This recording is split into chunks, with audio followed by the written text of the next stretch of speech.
ngayon, gagawa tayo ng isang masarap na snack. So, ang gagawin natin is dark choco mallow cookies. Wow! So, first, we need to have 1/2 cup melted butter. So, ilalagay natin siya sa ating mixing bowl. And then, next, we need 1/3 cup brown sugar. And then, we need 1/3 cup white sugar. So, hahaluin natin siya. Then, we need 1 egg.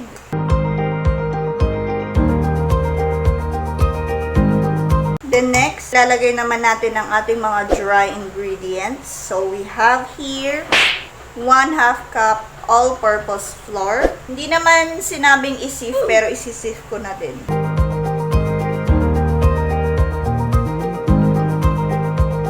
Nakalimutan tayo lagyan ng vanilla extract.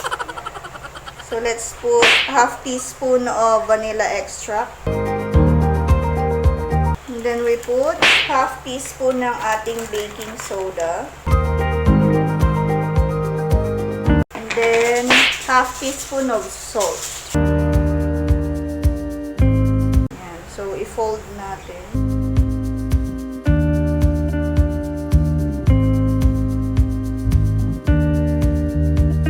Lalagyan natin siya ng 2 bar ng Goya dark chocolate.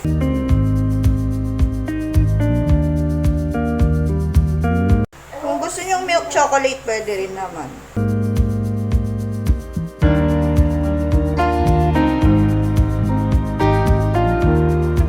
Then next, lalagyan natin siya ng marshmallows.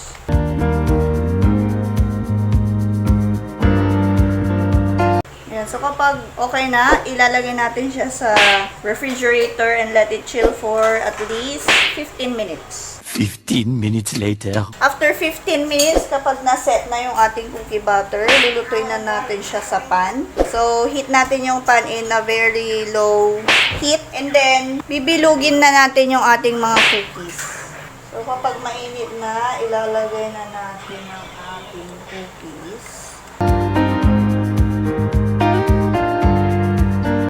Then, tsaka natin i-flat.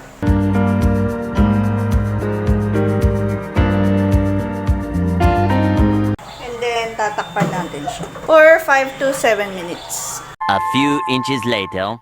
Yan. So, pag golden na yung ating bottom, i-flip na natin.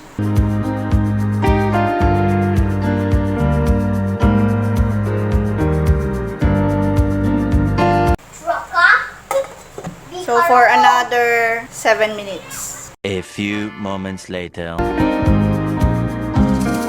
Wala ka ng bata? Oh!